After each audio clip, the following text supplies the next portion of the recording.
Yeah, yeah. Just a thought here, ladies and gentlemen. I, Christian McCoy, have never been like this real fighting guy, physically with people. I never really just knew how to fight like that, right? But I've had, some star moments here and there, violently with other men, right? Not a whole lot. I haven't really fought a whole lot in my life, really. However, because I try to avoid violence, of course. But I am so willing to fight for righteousness, man, for justice. You know what I mean? Like, at the end of the day, like, that's what I want to fight for. I want to fight, like, most people, thought came to my head. In this society today, people are so, like, concerned with keeping their job more than they are,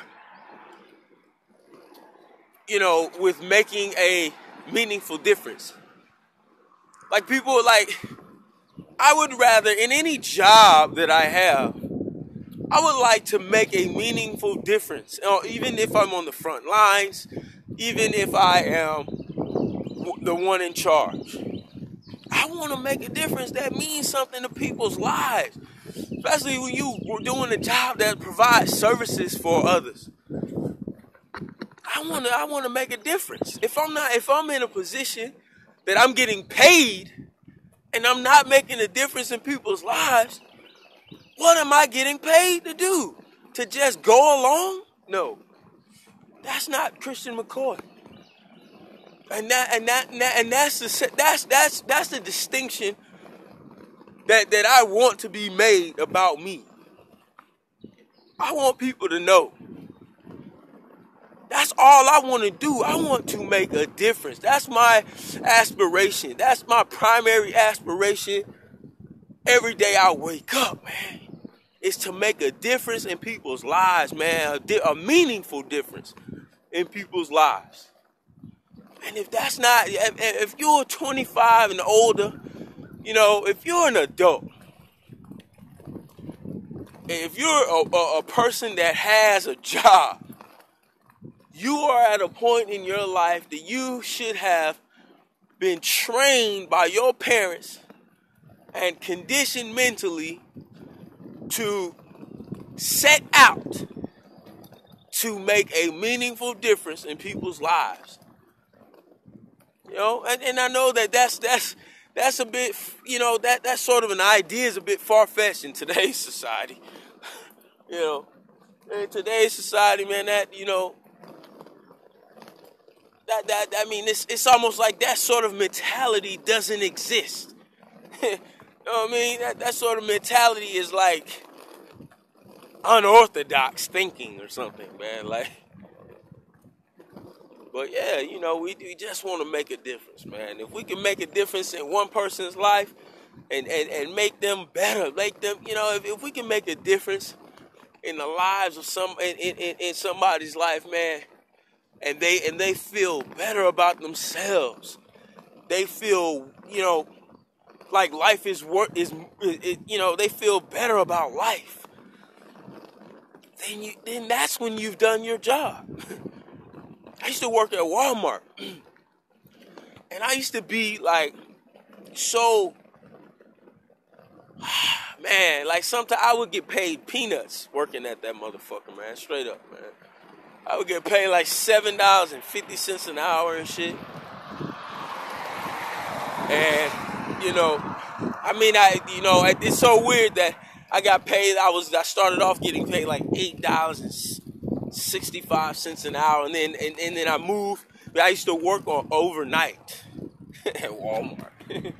And I left the overnight shift to work in the daytime, and they took away money from me because I wanted to work in the daytime. So, well, this pays less, so we're going to take this away from you. How unfair is that, first of all?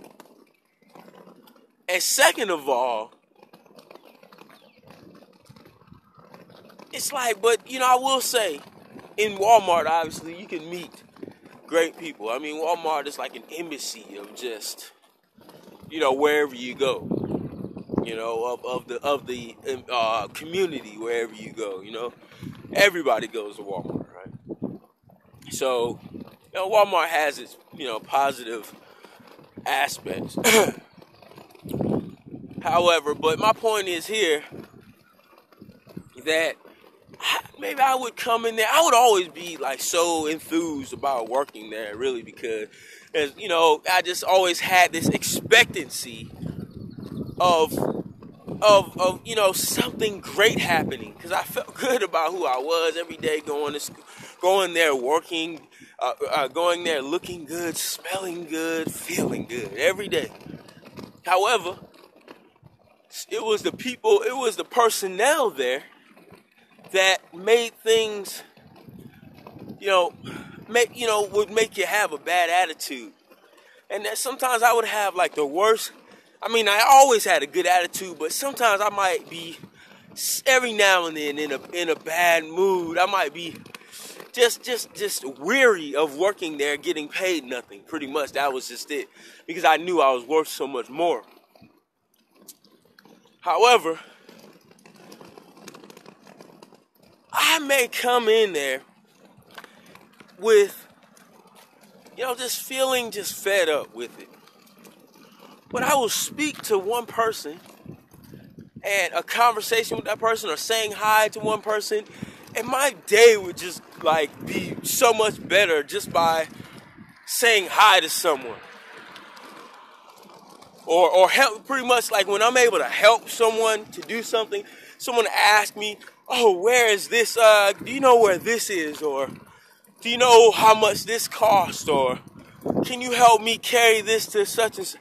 Like, that would make me feel so good about just working, man. Like, I would feel so good about that. And I don't remember what my point was there with that, but I'm glad we got that recorded. Just ridiculous, man. This world is fucked up, man. People think just because they got a little bit and they look down on the next person. People have the most wicked agendas when it comes to helping someone. They don't know how to build or invest in people. I mean, the majority of people that may have a little something, you don't have to have a lot to know how to build with someone and connect with someone in a meaningful way. You don't have to have a whole lot to invest.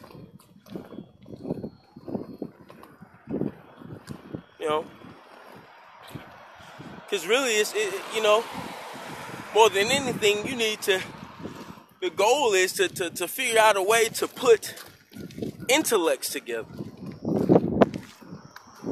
To build intellectually first, before you even consider financial investing anything monetary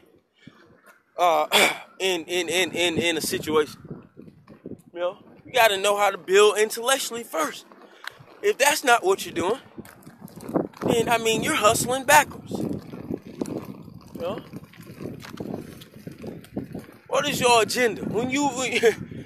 If you want to engage with Christian McCoy in any way, your agenda needs to be about business.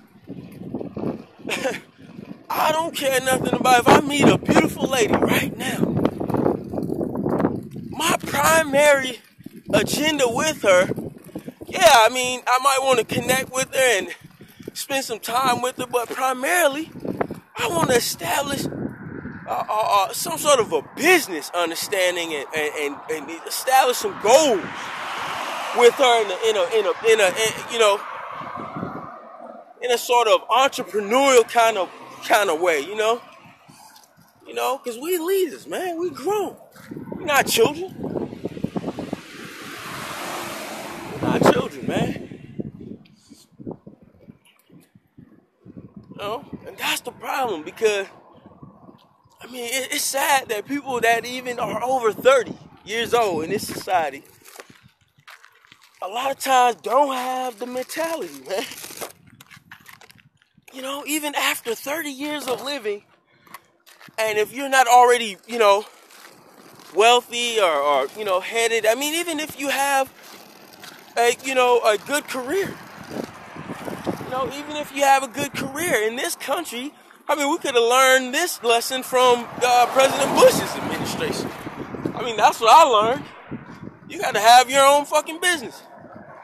You got to try to put something together that, that allows you to, like have your own, man, and provide some opportunities for other people.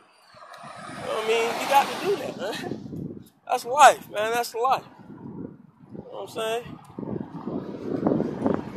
Yeah, man. So, I mean, that's what it is, man. That's what it is. It's sad, man. It's really just sad how people lack the sort of intellectual ability, man,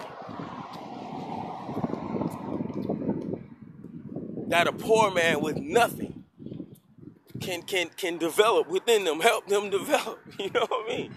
I mean, it's sad, man. It's sad. I mean, but it ain't take no jail for me to start thinking like this. I mean, I just made some mistakes, but I've been thinking like this, though. I mean, come on. I read Rich Dad, Poor Dad, man, when I was like 19, man. Come on. You know what I mean? Come on. That shit right there changed my whole way of thinking on life. About money, literally. I didn't have to read another fucking book to realize that I don't want to work for someone for the rest of my fucking life. Like, for real. I almost didn't want to work anymore after I read that book. I mean, seriously. I literally didn't want to fill out another fucking application. I was so motivated to get out there and just fucking just grind on my own. Woo-hoo-hoo-hoo. Ever since I read that book, before I even finished all of it, I read it in about 4 or 5 days. Maybe a week. I read the entire book, which, it ain't like this, heavy book to read or anything. But goodness, man, I was like halfway done with it, and I was out there like trying to implement some of the lessons that I had learned from it. I mean, goodness, man. Jesus Christ, man. Why am I out here struggling so bad, man? I'm a winner. I can help people to win, which is my only goal anyway. Like, I don't want other people to lose so that I can win, because that don't make sense. I want them to win, because if they win, I win. It's a principle. It's a principle. Woodbridge, Virginia, ladies and gentlemen. Yeah, man, we travel, man. Hey, man, a lot of them can't walk a mile in these, man. We know that. What is your agenda when you meet Christian McCoy, man? What is your agenda? The poor man, poor righteous man. What is your agenda? What is your agenda, man? If it's about business, then you are right in line. You should come talk to me if you want to talk business. If you don't want to talk business, you should not talk to me. You should not want to engage. You should not want to interact with me if you don't want to talk business. I'm not someone that wants to shoot the shit. I'm someone that wants to win, wants to earn a great living.